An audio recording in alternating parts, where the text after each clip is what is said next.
இயேசு கிறிஸ்துவின் நாமத்தினால் உங்களை வாழ்த்துக்கிறேன். இந்த நாளிலும் அப்போஸ்தலர் 9ஆம் அதிகாரம் 15வது வசனம். இதை நீங்கள் பார்த்தீங்கன்னா சவுலை குறித்து அது எழுதியிருக்கிற ஒரு வாக்கியம்.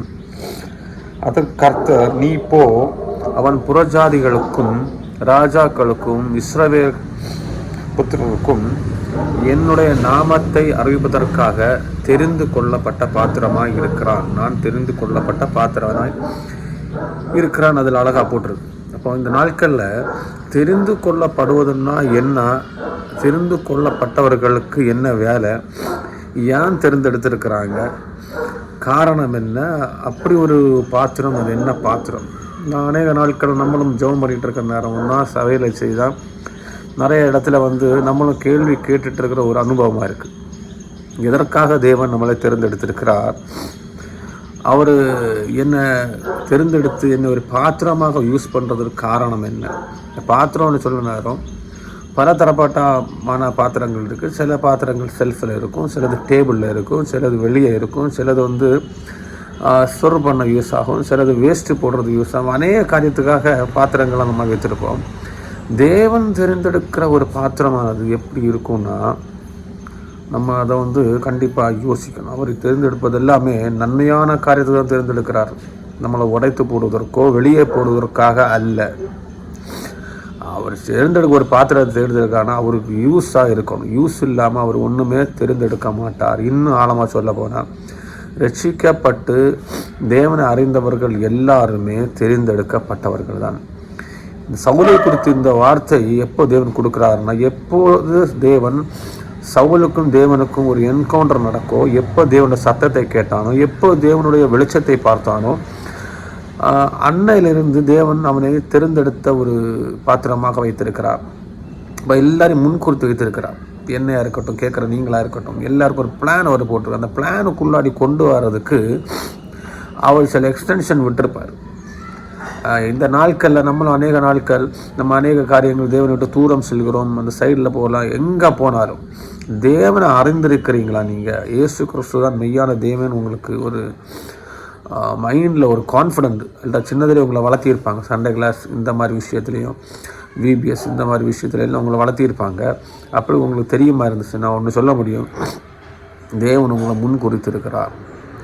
அப்போ அதுக்கு உங்களுக்கு பேக்கப்பில் உங்கள் பேரண்ட்ஸ் ப்ரேயர் அல்ல வேறு சர்ச்சில் உள்ள ப்ரேயர் எல்லாம் இருக்கிற நேரம் உங்களுக்கு ஒரு இடமும் போக முடியாது. காட் நோஸ், தேவன் உங்களுக்கு இருதயத்தை அறிந்திருக்கிறார். நம்ம எவ்வளோதான் ஒழித்திருந்தாலும், எவ்வளோதான் வெளியில் வேஷம் போட்டாலும், எவ்வளோதான் நான் உலக காரியமாக வைராகியமாக இருக்கிறேன், தேவனுக்கு வேண்டி வைராகியமாக இருக்கிறேன்னு சொன்னாலும், தேவனுக்கு வேண்டி வைராகியமும் தேவன் நம்மளை தெரிந்தெடுத்த ஒரு பாத்திரமாக இருக்கிறதுக்கு அவருடைய சத்தத்தை கேட்டு அவரை காணும் பொழுது நாம் அவருக்குள்ளாடி வந்துடுவோம். இந்த நாட்களில் வசனத்தை யாரெல்லாம் உட்கொள்கிறீங்களோ, நான் ஆட்டோமேட்டிக்காக சொல்ல முடியும், யாரெல்லாம் ரட்சிக்கப்பட்டிருக்கிறீங்களோ அவங்க எல்லாம் தேவனால் தெரிந்தெடுத்தப்பட்ட ஒரு பாத்திரம். ரட்சிக்கப்பட்டாச்சு, நான் இன்னும் ஊழியக்காரனாக இல்லை, எனக்கு ஆர்டினேஷன் கிடைக்கல, அல்ல நான் என்ன பண்ணுவேன், அதெல்லாம் கிடையாது. ரட்சிக்கப்பட்டாச்சுனாலே நீங்கள் தெரிந்தெடுத்த ஒரு பாத்திரம். அந்த பாத்திரம் தேவனுடைய கரங்களில் இருக்கிறது. அது எங்கே இருக்க வேண்டியது? நித்தியத்தில் அவரோடு இருக்க வேண்டிய ஒரு பாத்திரம். வெரி ப்ரீஷியஸ் ஒன், வெளியேறப்பெற்ற ஒரு பாத்திரமாக்க நீங்கள். அந்த விலையேறப்பட்ட பாத்திரத்தை வைத்து தேவன் என்ன பிரயோஜனப்படுத்துகிறார்? ஒரு விலையேறப்பட்ட பாத்திரம், தேவன் கைகளில் நம்ம ஒரு பாத்திரமாக இருக்கிறோன்னா அது என்ன பிரயோஜனத்துக்கு அவர் உங்களை பாத்திரமாக வைத்திருக்கிறார். அது நம்ம அறியணும். இந்த வசனத்தின் மூலியமாக தெளிவாக சொல்கிறாரு, நான் சவுலை ஒரு என்னுடைய பாத்திரமாக வைத்திருக்க காரணம் என்னன்னா, அவன் ராஜாக்களுக்கும் புறஜாதியார்களுக்கும் இஸ்ரவேலின் புத்திரருக்கும் என்ன சொல்ல போகிறாங்கன்னா, இயேசுவின் நாமத்தை குறித்து பேச போகிறவனாக இருக்கிறான். அப்போ இயேசுவின் நாமத்தை குறித்து பேசுவதற்காக தான் நம்மளை என்ன பண்ணுறாரு, பாத்திரமாக வைத்திருக்கிறார்.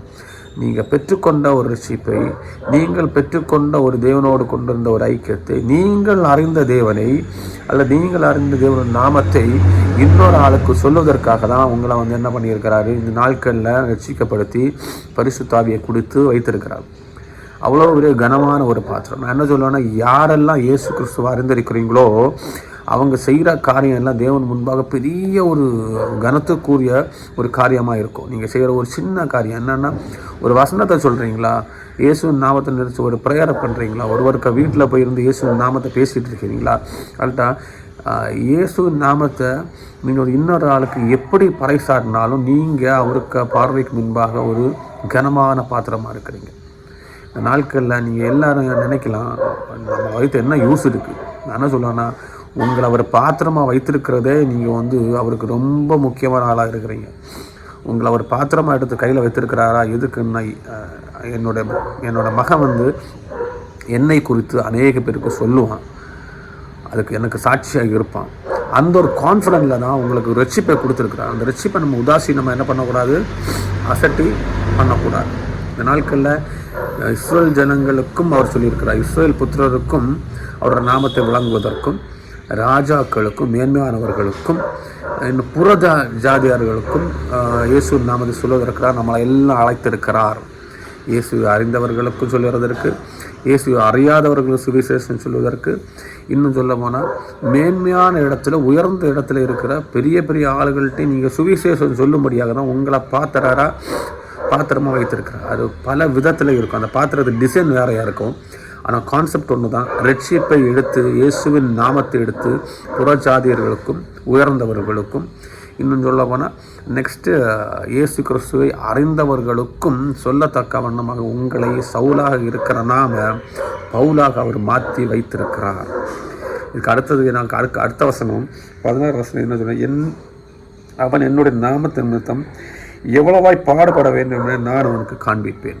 இதில் அதோடு அவர் விடலை. நெக்ஸ்ட் வசனம் என்ன சொல்கிறாரு, என்னுடைய நாமத்தின் நிமித்தம் எவ்வளவாய் பாடுபட வேண்டும் என்பதை நான் அவனுக்கு விளங்க பண்ணுவேன். அப்போ நம்ம வாழ்க்கையில் இயேசு கிறிஸ்துவின் நாமத்தை எடுத்து அவருடைய பாத்திரமாக நம்ம அவர் கைகளில் இருந்து அவருடைய நாமத்தை சொல்லும் பொழுது பிரச்சனை வரதான் செய்யும், கஷ்டம் இருக்க தான் செய்யும், ஒதுக்கப்படுவீங்க, ஏளனமாக பேசப்படுவீங்க, சிலுவையில் அடிக்கப்படுவீங்க, இரத்த சாட்சியாக மறிக்கிறவங்களுக்கு இருக்கிறாங்க.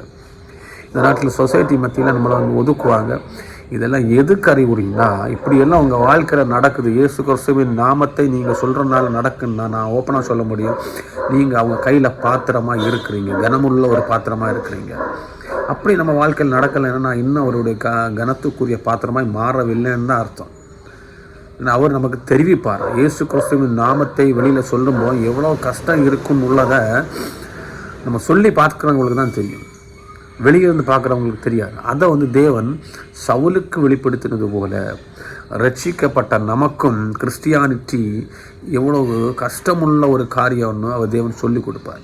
ஒரு கஷ்டம் இல்லாமல் நம்ம ஒரு நாமத்தை எடுத்து வெளியில் சொல்ல முடியாது. தேவன் இந்த நாட்களில் இது மூலியமாக தேவன் நம்மளை ஆசீர்வதிக்கட்டும். ஒரு கனமுள்ள பாத்திரமாக நீங்கள் அவர் கைகளில் இருக்கிறீங்க. அதனால் யார் நான் என்ன சொல்லுவேன்னா, நோ நெகட்டிவ்ஸ், எல்லாமே பாசிட்டிவ். என்னத்துக்கு, சுவிசேஷ எடுத்து சொல்கிறவர்களாக நீங்கள் இருக்கிறீங்க, அவருக்கு பார்வை உயர்ந்தவர்களாக இருக்கிறீங்க. ஆமென்.